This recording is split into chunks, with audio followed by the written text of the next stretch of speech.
Il est 7h21 sur France Inter, c'est l'heure de Café Europe avec Stéphane Leneuf. Bonjour Stéphane. Bonjour Patricia. François Hollande et Manuel Valls ont engagé cette semaine le chantier de la réforme du Code du travail en matière de législation du travail. L'Europe sociale est loin d'être réalisée. Oui, tout simplement parce que le droit du travail, le droit social reste une prérogative exclusivement nationale, à l'exception des droits fondamentaux et du droit de la santé. Par exemple, il existe désormais une sécurité sociale européenne. Oui, tout le monde peut obtenir une carte de sécurité sociale européenne quand il voyage. Voilà, ou alors les règles européennes communes protègent l'intégrité physique des travailleurs, mais pour le reste, il n'existe pas, par exemple, de code du travail européen. Certains pays n'ont même pas de code de travail du tout simplement parce que ce sont les partenaires sociaux qui gèrent le droit du travail par le biais d'accords d'entreprise. Du coup, quand Manuel Valls et François Hollande, ils ont toute l'attitude pour engager les réformes qu'ils souhaitent à partir du moment où ils n'attaquent pas les droits fondamentaux, et on se doute bien qu'ils vont pas le faire. Et pour autant, Stéphane, les Européens se sont tout de même mis d'accord, au moins à minima, sur certains dossiers. Oui, sur deux dossiers sensibles notamment, les congés et le temps de travail. On écoute Elisabeth Morin-Chartier, elle est députée européenne. La durée des congés est fixée au niveau européen, c'est 20 jours de congés au niveau européen. La durée du travail hebdomadaire est aussi fixée au niveau européen. C'est 48 heures, donc aujourd'hui, il nous faut pouvoir travailler sur cette convergence du droit du travail, sur la durée du travail, sur l'âge de la retraite, sur le salaire. Il y a un espace qui est l'espace d'organisation nationale. Il n'y a pas, par exemple, de salaire minimum européen. Cela n'existe pas.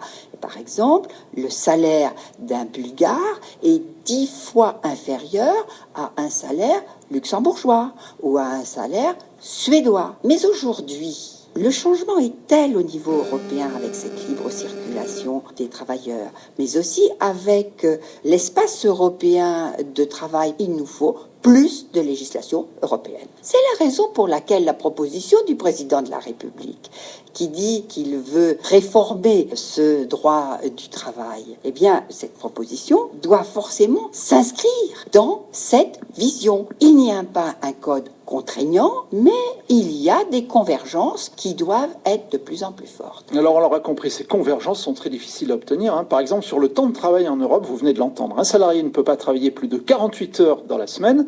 Eh bien, sauf que les Britanniques ont obtenu une clause d'exception. Si le salarié et l'employeur se mettent d'accord, ce plafond peut atteindre 60 à 65 heures. Patricia. Alors, c'est pas mal, hein, soit l'harmonisation sociale et du droit du travail est difficile, mais qu'est-ce qui empêche, par exemple, un gouvernement d'aller piquer les bonnes idées des autres ? Contrairement aux idées reçues, par exemple, rien ne l'empêche, évidemment. Prenons l'exemple de l'Allemagne qui affiche un quasi plein emploi. C'est l'un des pays de l'Union qui protège le mieux ses salariés permanents. Devant la France, en revanche, les Allemands protègent moins bien leurs salariés temporaires. Un autre pays est souvent cité en exemple pour avoir réussi à trouver un équilibre entre protection sociale et assouplissement du marché du travail. On écoute Elisabeth Morin-Chartier.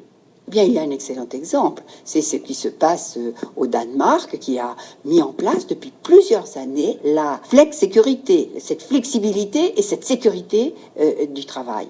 Et je crois que aujourd'hui, nous sommes vraiment dans cet objectif et dans cette vision pour être plus compétitif, pour être plus réactif pour la demande des entreprises. Il faut que nous sachions moduler aussi le temps de travail, qu'il y ait une sécurité pour l'ensemble des travailleurs, qu'il y ait une protection pour l'ensemble des travailleurs qui évolue de la même façon au niveau européen, mais qu'il y ait aussi cette flexibilité. C'est l'intérêt des entreprises, donc c'est l'intérêt de l'emploi, et si c'est l'intérêt de l'emploi, c'est l'intérêt des travailleurs. Alors on termine avec la petite interro du samedi, Patricia. Oui, c'est quoi l'intérêt aujourd'hui travaille le plus en Europe? Alors l'idée reçue serait de dire les Allemands, mais c'est sûrement pas les Allemands, non, c'est pas les Français. Ce sont les Grecs. Ce sont les Grecs, un peu plus de 42 heures par semaine, suivi des Bulgares, des Slovaques et des Polonais, près de 41 heures.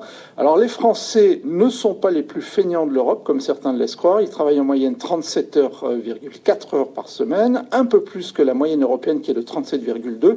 Et ce sont les Danois qui bossent le moins, 33,7 heures. Alors dans la plupart des pays européens, sachez que les salariés travaillent entre 36 heures et 40 heures par semaine. Merci Stéphane Leneuf, prochain Café de l'Europe samedi.